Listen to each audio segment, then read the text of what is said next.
Big boss വീട്ടിലേക്ക് secret agent Sai കയറിയിരിക്കുകയാണ്. കാറിനകത്തിരുന്നു കൊണ്ട് ആകാശത്തിന് താഴെയുള്ള എല്ലാ വിഷയങ്ങളിലും അഭിപ്രായം പറയുന്ന യൂട്യൂബറാണ് സീക്രട്ട് ഏജന്റ്.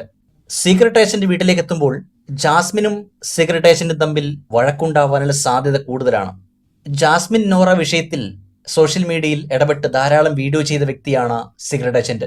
അതുമായി ബന്ധപ്പെട്ട് ചില തർക്കങ്ങളും ഉണ്ടായിരുന്നു. അതുകൊണ്ട് തന്നെ ഈ തർക്കത്തിന്റെ ബാക്കി ബിഗ് ബോസ് വീട്ടിൽ കാണാൻ സാധിക്കുമെന്നാണ് ആരാധകരുടെ പ്രതീക്ഷ. കൂടാതെ സീക്രട്ട് ഏജന്റിനെ ഏറ്റവും കൂടുതൽ ഫേമസ് ആക്കിയത് ഉണ്ണി മുകുന്ദനുമായി ബന്ധപ്പെട്ട തെറിവിളി വിഷയമായിരുന്നു. അവിടെ സോഷ്യൽ മീഡിയയിൽ ഒരു ഭാഗം ഉണ്ണി മുകുന്ദനെ സപ്പോർട്ട് ചെയ്തു, മറ്റൊരു ഭാഗം സായി കൃഷ്ണയെ സപ്പോർട്ട് ചെയ്തു. ഇവിടെ ഉണ്ണി മുകുന്ദനെ സപ്പോർട്ട് ചെയ്യുന്ന അദ്ദേഹത്തിന്റെ ഫാൻസ് സീക്രട്ട് ഏജന്റിനെ എയറിലാക്കാനായിട്ട് കാത്തിരിക്കുകയാണ്. ബിഗ് ബോസ് വീട്ടിൽ എല്ലാവരും ഭയപ്പെടാൻ പോകുന്ന മത്സരാർത്ഥി സീക്രട്ട് ഏജന്റാണ്. അതിന് കാരണം സോഷ്യൽ മീഡിയയിൽ അദ്ദേഹത്തിന്റെ ഇടപെടലാണ്.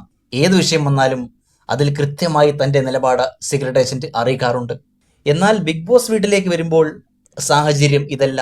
കാരണം കാറിൽ ഇരുന്നു കൊണ്ട് ഏത് വിഷയവും അദ്ദേഹം അനായാസമായിട്ട് അതിനെതിരെ പ്രതികരിക്കും. അവിടെ തിരിച്ചു പറയാൻ ആരും തന്നെ ഇല്ല. കാരണം നമ്മളൊരു വിഷയം അവതരിപ്പിക്കുക മാത്രമാണ് അവിടെ ചെയ്യുന്നത്.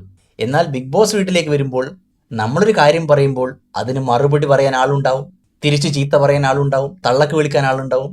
ഇത്തരം പ്രതികരണങ്ങൾ ഉണ്ടാകുമ്പോൾ അതിനനുസരിച്ച് എങ്ങനെ പെരുമാറുന്നു, എങ്ങനെ റിയാക്ട് ചെയ്യുന്നു എന്നനുസരിച്ചായിരിക്കും അവിടെ സീക്രട്ട് ഏജന്റിന്റെ നിലനിൽപ്പ്.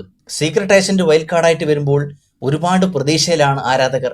ഗെയിം ആകെ പൊളിച്ചെടുക്കാൻ കഴിവുള്ള വ്യക്തിയാണ് secret agent. Jasmine Gabri combo പൊളിക്കും എന്നൊക്കെ രീതിയിലുള്ള വലിയ പ്രതീക്ഷ ആരാധകർക്കുണ്ട്. ഇത്തരത്തിലുള്ള പ്രതീക്ഷ ഉള്ളത് കൊണ്ട് തന്നെ ഏതെങ്കിലും രീതിയിൽ നെഗറ്റീവ് ആയാൽ സീക്രട്ട് ഏജന്റ് എയറിലേക്ക് പോകും എന്ന കാര്യത്തിൽ യാതൊരു സംശയമില്ല.